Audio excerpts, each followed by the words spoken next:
continue to live off your son's disability. You can't be living off your child's SSI check. He's 20. He needs that money for himself. It's not for you. So, are you getting a government check for taking care of him as well?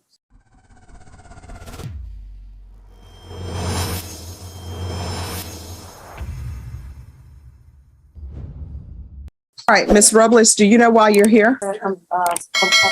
Yes. So what are you not doing? All right, and this is a probation case? Oh, yes. So what are you not doing?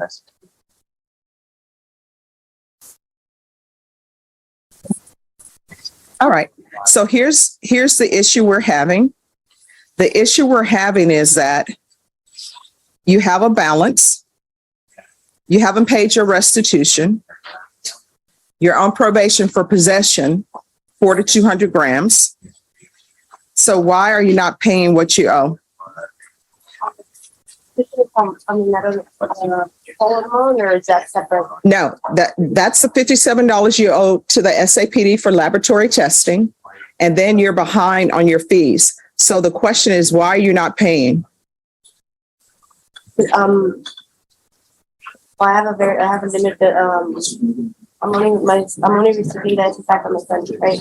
I'm sorry, I can't hear you. I'm only receiving the SSI from my son, so I'm not currently working, but I'm looking for work. I just haven't gotten a job. How long have you been looking for work? All right, everyone, please whisper. And I'm sorry, you're going to need to speak up. When's the last time you had full-time employment? 2 years ago, 2.5 years ago. All right, so you need to get a job. You can't be living off your child's SSI check. He's 20. He needs that money for himself. It's not for you. Do you understand? So, are you getting a government check for taking care of him as well? You need to get employment. You can't continue to live off your son's disability, live off your mom, live off your dad. You understand? So, how far did you go in school? Okay. All right. Did you go to college or go to a trade school? Yes. So, what did you go to a trade school for? All right. So, what are you doing with that?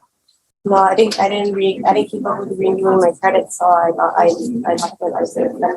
All right. And I can tell you with this type of case, they're not going to give you your license back. So what are you planning on doing with the rest of your life? The probation officer told me it was going to be kind of hard for me to get a regular job. No, it's not hard for you to get a regular job. They have signs up at McDonald's. They have signs up at Wendy's. Now, I can tell you this. Sometimes people think certain jobs are beneath them, but it's not hard to get a job. It's just there are jobs that people say, I'm not doing that.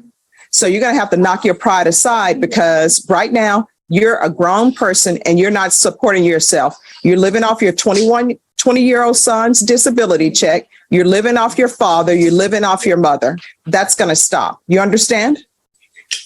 She's going to have employment and you're going to get employment within 30 days. You understand? So, and if you're drug tested today, what are the results going to be? And you're getting drug tested today. So tell me the truth. I'm sorry, what? All right, we're going to give her a drug test today and we're going to alter the amend conditions. I'm going to want employment. Intensive outpatient treatment, although she was clean last month. Mm-hmm. She stated that she was given drugs by her boyfriend, and the TAP that was completed recommended stative followed by aftercare or a lesser modality of intensive outpatient. Who's your boyfriend? Emilio Ramos. I'm sorry, what? Emilio Ramos. First name? Emilio. Yes. Last name? Llama. Can you spell that? Lamas. Okay. All right. I'm sorry. Spelled like llamas. All right. Thank you.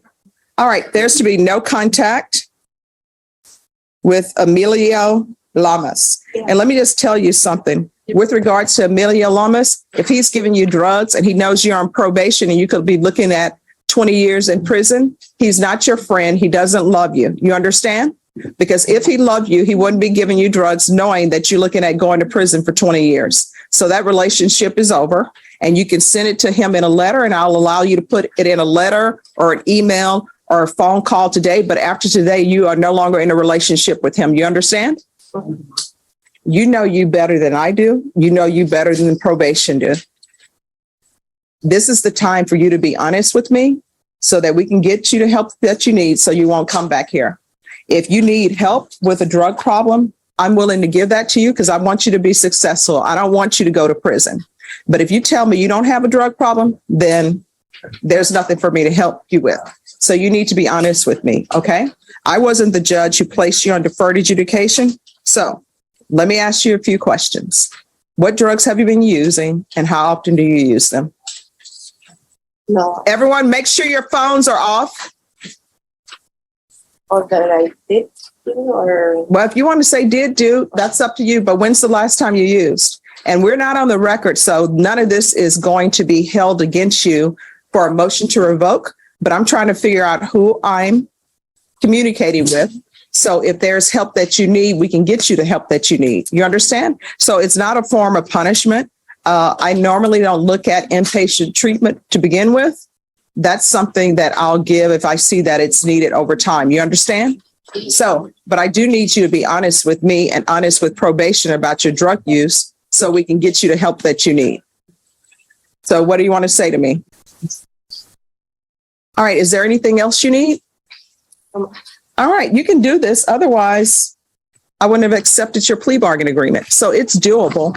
But from here on out, the people you're around, you need to be careful. And if anybody is trying to interfere with your sobriety or make you do something that could potentially send you to prison, they are not your friend and they do not love you. You understand? All right. Good luck to you.